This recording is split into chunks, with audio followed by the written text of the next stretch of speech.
Hi, how's it going, folks? So I'm going to be responding to ChckMcn in this one. I know it's been what at least a couple of days since you posted the video responding to me, and I do want to get back to you. I've been rather busy these last couple of days. So seems like I'm always busy, but I do want to obviously get the response out. So I get that YouTube censored you. I think the censorship's stupid too. I'm absolutely tired of big tech stepping in and deciding what we can and can't say, what we can and can't hear.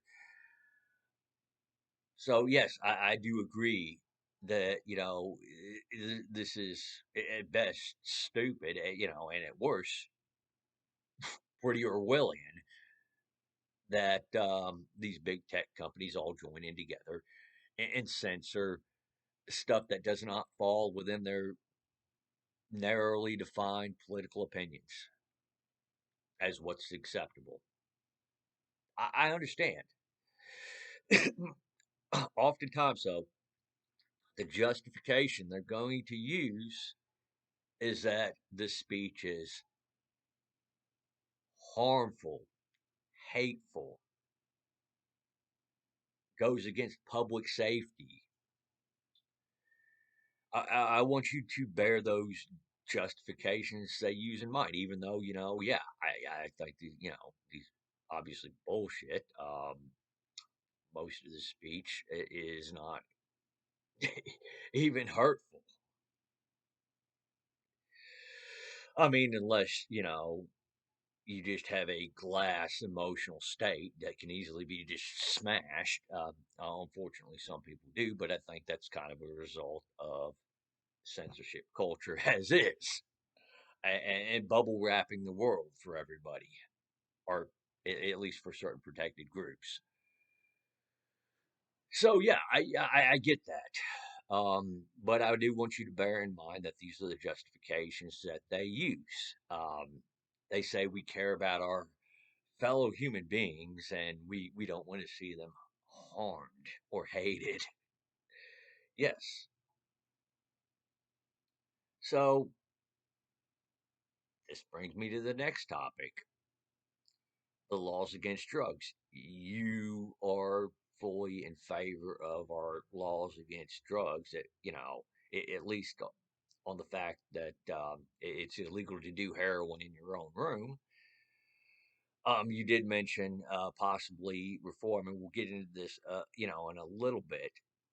However, your justification for not letting somebody do heroin, or at least not making it legal for somebody to do heroin in the privacy of their own home, or really any drug that's currently on the ban list, is for their own health reasons, and for their own well-being, as you see it. And I get your concern. Yes, it sucks to watch friends and family destroy their own lives by making poor choices. You can make poor choices, obviously, with more things than just drugs. However, still at the end of the day, it ultimately is their choice, regardless of the fact that you see them destroying their own lives. And while you do care about them, you know, it still doesn't give you the ownership of them to do that. Let's put it this way. I'll give you an example. From my family, I have a cousin who was my age. Well, about 20 years ago, he died in a motorcycle accident. The reason why he died, the reason why he had the accident, I should say, is because he was showing off for his friends on his motorcycle. He was doing a few tricks. One of them he didn't quite land, and well, needless to say, he crashed his motorcycle. into somebody else's car, by the way, and it killed him. Now, while that wasn't the best choice for him to do, in fact, it cost him his life, that doesn't mean we should make motorcycles illegal. That, in fact, doesn't even mean we should ban showing off on motorcycles within the privacy of your own property. Or maybe not. No, I'm not saying do it in your own home, but maybe if you got some property that you can do it on, or you have a friend that has some property that will let you do it on, okay, fine. Yes, you want.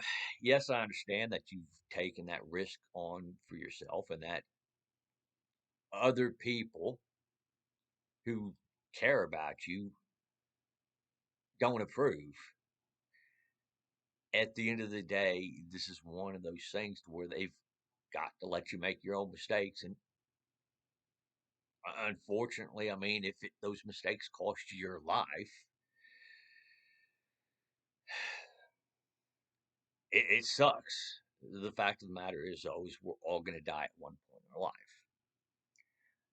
The question is, when, and more importantly, what type of life did you lead?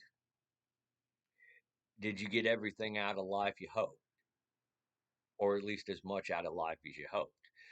You could live to be 100 years old, and if you just sat there and had an ordered life, you did just everything healthy, never got out, took any unnecessary risks. This is the key word, unnecessary, for your survival. Well, you'll find you might have had a long, boring life. Now, just some people enjoy that, but I imagine, others, want to at least try a few things that maybe aren't the best choices for them in life. And the fact of the matter is that other people may care about them. Still, these other people don't own them. And you really do not want a society where your well being can be used as a justification to strip your freedom, especially when that's their only justification. Because they will, and I say they, I mean political interest, government, paper pushers, elected officials, and so on, will use your own well being as a means to strip you of your freedom, regardless of whether or not it's in your best interest to do so. Take, for example, in the US, even, states with scary looking gun bans that have been challenged in court.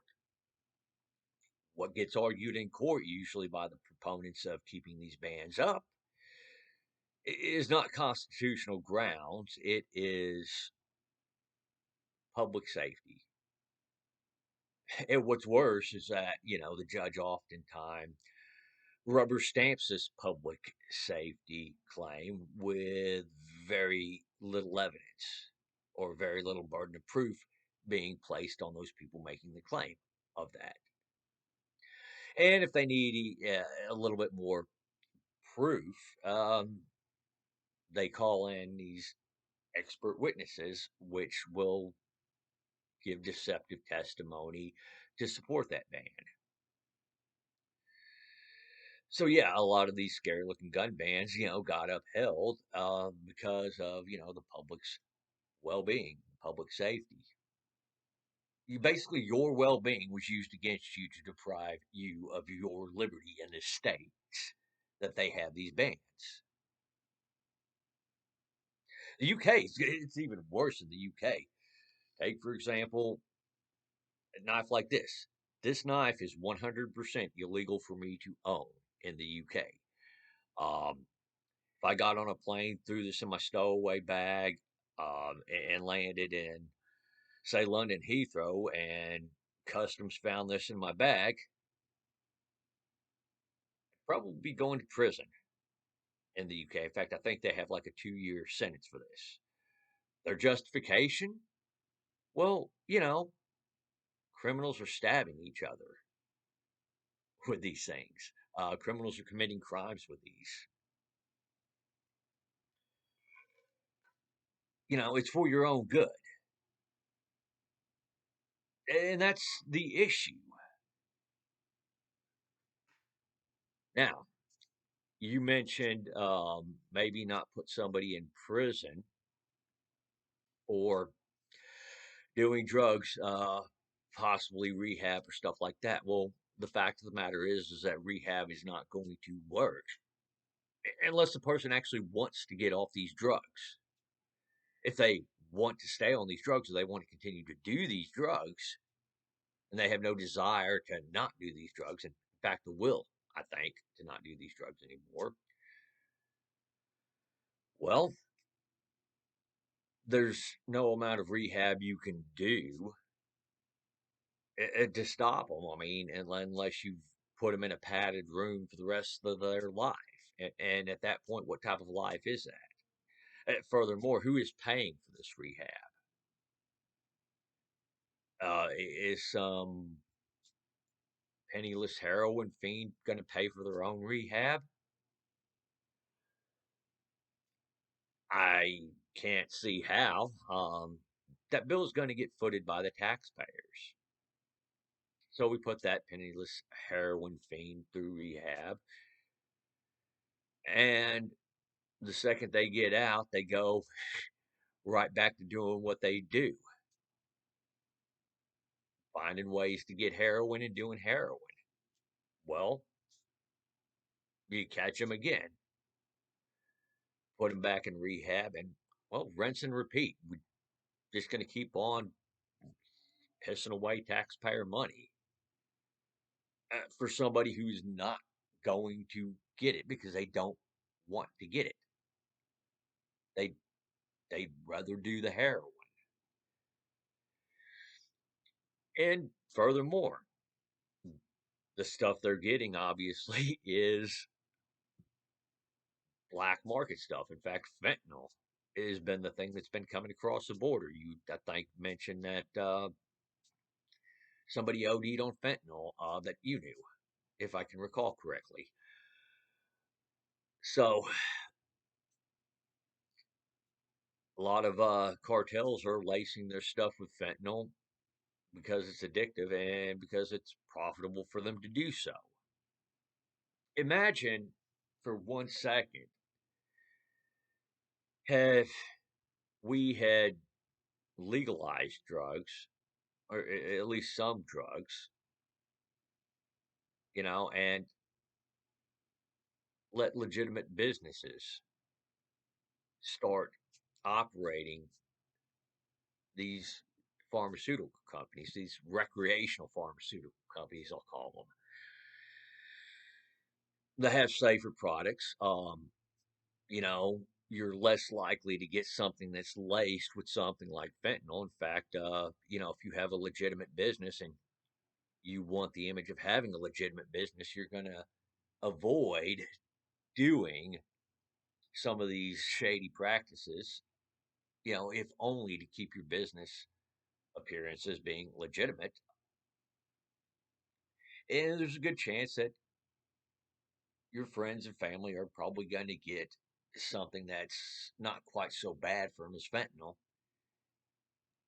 And they're probably going to get something that's, at least a little bit more mild. So they're probably going to go with the mild stuff. You know, at least this is what I speculate that they do, just so they can go down to, say, a convenience store or, one of these recreational pharmaceutical companies that's legal and purchase it there. And the good thing about that is that instead of them giving the money to the cartels, they give the money to a legitimate business instead. You know, and this is going to go into the pockets of honest, hardworking Americans. So I think that legalization would be the better option. That seems to be the thing that will take the money out of the cartel's hands. Because why would you pay a bunch of money for something, that you're not sure the quality of, that's here legally, when you can purchase it cheaper and safer from a legitimate business? So that's my 2 cents. And actually, this is going on a little bit longer than I intended it to go on. I was trying to keep it maybe at like 7 minutes tops. But hey, y'all have the comment section below. Let me know what y'all think. Y'all take it easy out there and have a great day.